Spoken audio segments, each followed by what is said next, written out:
Ano yan? Hilahin mo lang pa. Punta sa Southville.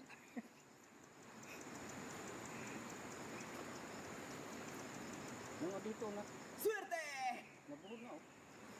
Ha? Nabuhol. Tali yan mang boy. Yung ano, bato yan. Yung pumato ko. Ha? Yung ano, yung timga. Ayun o, nagpulupot siya dito. Napagod siya. Dati nga ano. Ayun o, pulupot siya dito.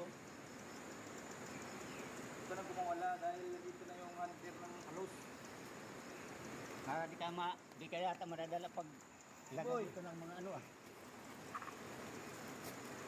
Ay, mga agad o, malaban o. Tanggalin mo na yung sa ano, Bingit ay sa ano? sa patilik. Tanggalin mo sa patilik. Brad. Hindi yan matatanggal. Oh, parang ahas ah. Tapang pala dito ah. Tanggalin mo to dito.